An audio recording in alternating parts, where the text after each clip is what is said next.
coming down 49 South. If you're looking off in the distance, you'll see that massive structure. And that's actually what triggered me to pull over, and we're going back to the Kennedy Mine. So come along with us and let's go tour the Kennedy Mine. Hey guys, so throughout this segment there will be multiple portions where you can stop, pause the video, and read if you'd like to, but due to length of the video we decided to just do a couple seconds on each placard that has information regarding the equipment and the history of the mine. So feel free to check it out if you want to. Other than that, stay tuned and follow along. And if you haven't already, I hope to earn your subscription today and a like, and yeah, I appreciate you. Here we're located inside the gift shop, and where you can go ahead and purchase the tour, and there's a few relics and artifacts inside the museum gift shop area. We're going to go outside and take a surface level tour of the operation of the Kennedy Mine. Did you see this map? Because when they got in San Francisco, they didn't have clothing for this kind of life. Yeah, from what I read, like they're all dandies from the East Coast. yeah, a pair of your average jeans were only lasting miners a couple weeks at best, Right. and that's where this demand came in. Right. But that's pretty You cool. gonna take the tour? I thought about it, but I didn't know if I was going to commit it to an hour and a half. It's pretty interesting. I've heard it's fascinating. Yeah, it is. They're very The Kennedy Gold Mine, named after Andrew Kennedy, an Irish immigrant who reportedly discovered a quartz outcropping in the late 1850s near what is now Highway 49. The Kennedy Mining Company was formed in 1860 when he and three partners began digging shafts near today's mine property entrance. Walk up in well-marked trails to get a closer look at the huge tailings wheel erected in 1913 that carried a vast amount of gravels up and over the hill in the settling pond. Only two of the original wheels are still standing, one on the east side of the Jackson Gate Road, the other lies in the ruins, victims of the elements of age. Picnic areas and restrooms are available. The mine operated sporadically until it closed in 1878. In 1886, 15 people invested $97,600 to reopen the mine under the corporate entity of Kennedy Mining and Milling Company. In 1898, the company began sinking a new shaft, 1,950 feet east of the original shaft. This east shaft would eventually reach a vertical depth of 5,912 feet, the deepest vertical depth gold mine in North America at the time. In 1928, a surface fire burned all the structures except the mine office and the stamp mill. All other buildings and foundations were built after 1928. The company operated the mine until 1942, when the U.S. government closed gold mines because of the war effort. At the time of the closing, the mine had produced some $34.3 million. Some dispute this number, when gold was valued at $20.67 or $35 per ounce. The company paid its stockholders $5.8 million between 1886 and 1937. Over 95% of these dividends were paid at $20.67 an ounce. An Argonaut Mine was originally known as Pioneer Mine when a large gold deposit was discovered in 1850 by two formerly enslaved African-American men, James Hager and William Tudor. They became miners and worked the claim until the 1860s when it was sold to the Pioneer Gold and Silver Mining Company. The Argonaut Mine Company finally purchased the mine in 1893, producing more than $25 million in gold before World War II, making it one of the richest mines in California. By the time the operation ceased, the mine reached a vertical depth of 5,570 feet with a 63-degree shaft. Overlooking the city of Jackson, the Argonaut Mine is located along State Route 49/88. Nearby Argonaut High School takes the namesake from the mine. The close proximity to the Kennedy Mine often fosters fierce competition between the two companies.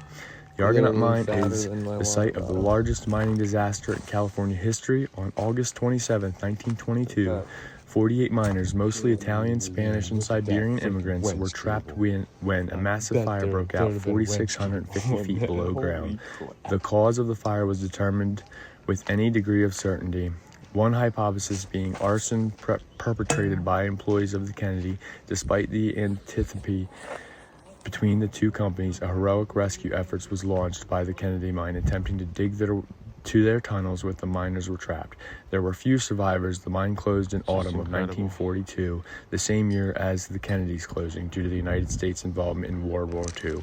It produced more than $25 million in gold during operation. Today, the head frame is visible to motorists along State Route 49 and 88. Like, subscribe, and I appreciate it. You'll get that information. There's actually a tour going on right there. He was mentioning how up to 9 guys would ride in that bucket, that bucket right up there, up to the top, to the head house. It's got this pretty incredible looking structure back there. I mean, this thing is massive. It's incredible. And then there's some sort of cart rail system that went over to here, and it was built out. And then whatever was there is just remnants.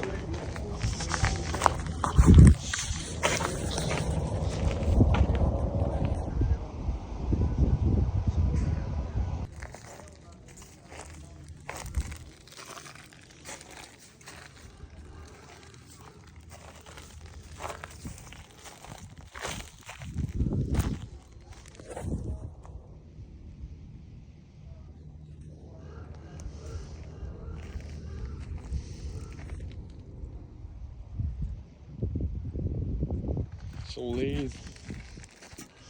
Yeah, these are big metal lathes. I didn't even see the sign to.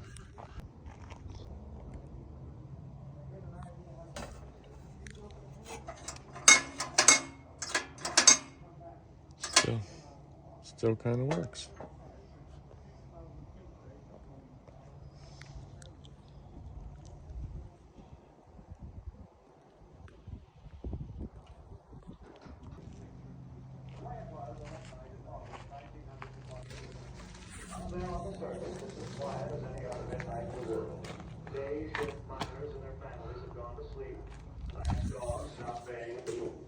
Now look down here. It's quiet here, too. Quiet even though 47 miners are working at their trade. Here at the 4246. Oh, this is an original floor. You can feel it. Imagine the silence on this unattended upper level at 3,000. The miner tags keep track of who was in and out of the mine. Licking with its swaying point on some unknown and combustible material. And visualize the black air, the precious air of the mine, suddenly choking with smoke, and then being shattered with racing tongues of orange flame.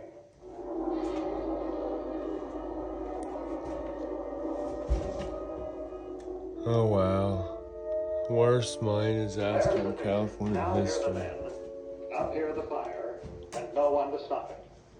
You wonder what fate prompted the night boss and 2 of his men to choose the particular moment they did to ride the skip to the surface.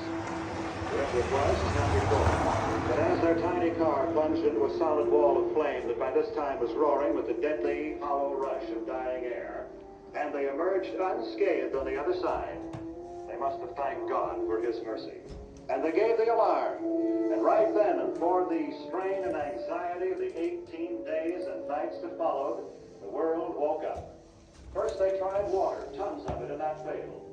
Then they tried sending rescue crews down into the flames. That failed too. As a last resort, they took the hard way, through the Earth's surface from the neighboring Kennedy shaft, shown here. This escape hatch for the trapped miners only had to be 700 feet long, but remember, each foot in the muck and the solid rock and the sand was equivalent to a mile above. So they labored for 18 days with the same dogged determination and heroism that men displayed years later during the Kathy Fiscus rescue operations. On the 19th day, still hoping that somehow there was still time, they crumbled the wall of the Argonaut shaft. Then, for this last mile, the safety experts brought out their rescue equipment, crude, bulky oxygen tanks, caged canaries to test carbon monoxide pollution in the air, and candles to determine the amount of oxygen. Here's how it looked as the rescuers made their last-minute checks. In this picture, where B.F. McDonald and a member of his United States Bureau of Mines rescue team wait to descend, as a matter of factness, the look that all men get who have seen danger and are about to face it again. From this point on, all roads led down. You can see it in their faces, can't you? The instant before the skip slides below to the darkness. The instant that all miners instinctively clear and then forget it when they're down on the solid mine floor. They could call this picture somewhere in the Argonaut. Seems a little bit. There's a hammer. You're a single man, you smack it yourself. You're a double man, you hit someone with a twist, quarter turn, and guy would smack.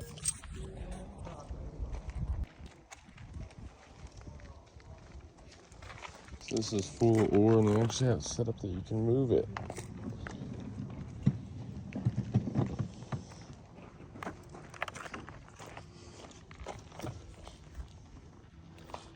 Just some.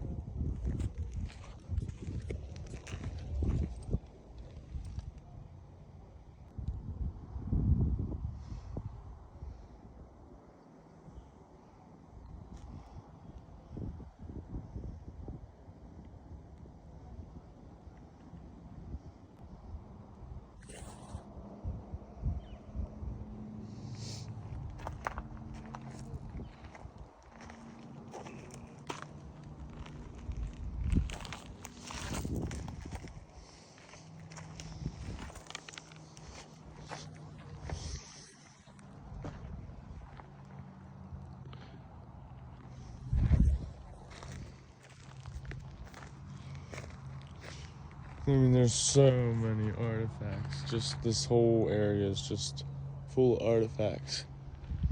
And up there is the mine assayer's house and the retort. I'm not 100% sure. The retort, I guess, is where they did the smelting and stuff. That's a big gold flotation cells.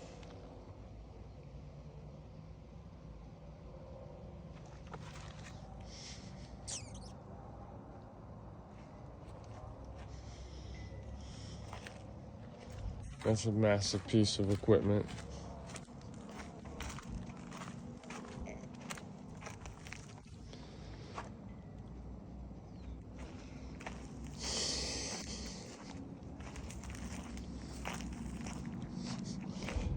I sat with myself and was wondering, I was like, man, are you gonna go or not? I almost kept driving away. But then I was like, you know what, Justin, you're 7 minutes from here. It literally slowed you down swerving coming down 49 south. So, like, why not go? I'm not coming back when I get to where I'm going. It's over 2 hours. Look at this bad boy. For a second, I thought this was some ancient wood splitter that they put back into production, but American Hoist and Derrick. Well, you know what? Go, boy. So, we went. I'm glad we did. We're on the Kennedy mine. Apparently had the worst mining accident in California's history, maybe American history. And it's a cool building. And I would have spent the $12 for the tour. It wasn't about the $12. It was about the 2 hours that the tour was supposed to last. And I just wasn't sure that I felt like spending the 2 hours.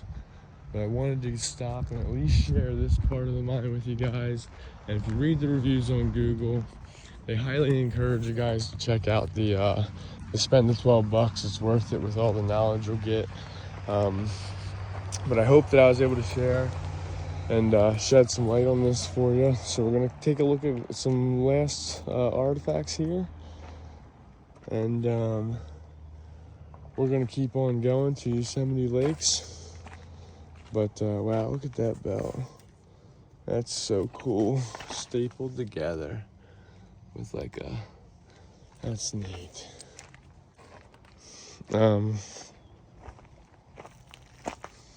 And if you guys appreciated this video or you liked it, please hit that like and subscribe button so we can know that you want to see more of this type of content. And if you do that, we will definitely make sure we take the time to stop and research these places and find them along our way and take a look. Look at that that is a massive bandsaw blade. Never seen one that big. That is a big bandsaw, boys. Same thing with that sucker. Look at that car behind it. But yeah, so if you guys appreciate it, you like the video, and you want to see more things like this, like I said, hit that like button. Let me know in the comment section what you'd like to see more of. If you would, what you want me to do. If you want to see more of this type of stuff or not, I'll be happy to make sure I make it a part of the journey. And once again, remember to subscribe, follow along, and stay tuned, and see what we visit next. Because this was completely unplanned, but I knew that my channel, it was in line with the theme of the modern day prospecting, so figured we ought to share it.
Like one of the original forklifts.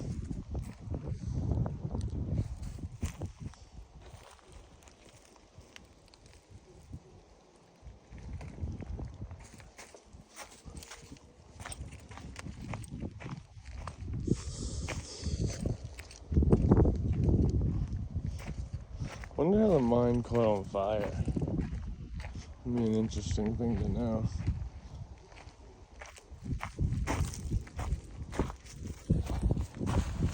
Oh, stamp mill foundation. So that's what that is down there, the old stamp mill.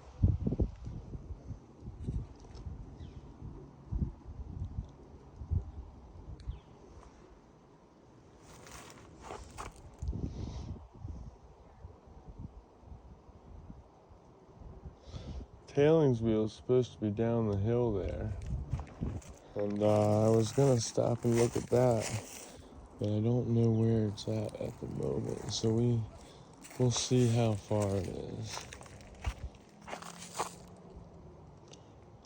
This is more about it.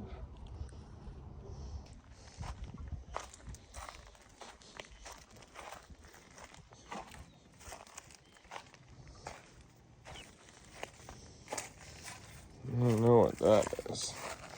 Gear reduction box, possibly.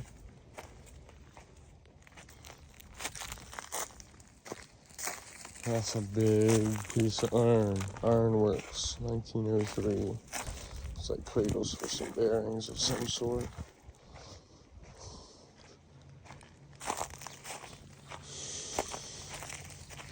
I don't know if we'll make it to the tailings wheel or not, but I'm gonna see if we can. There's a few more ore carts.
That's a cool building.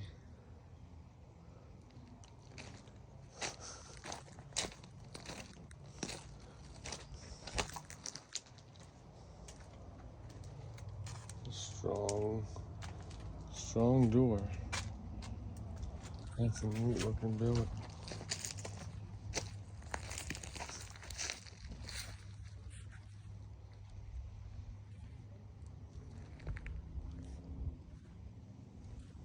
This is work area, not a trail. Mine office trail. Got the warning rattlesnakes. GTO. Lieutenant Goldman.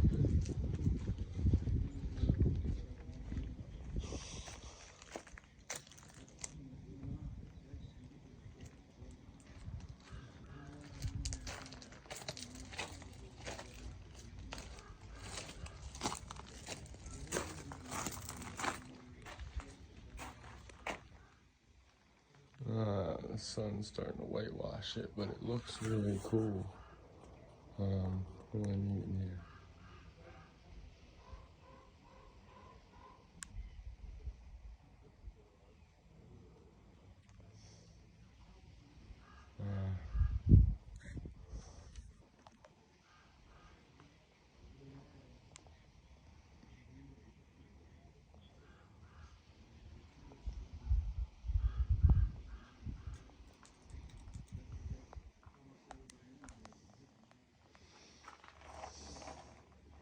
Like Skid Row for shovels.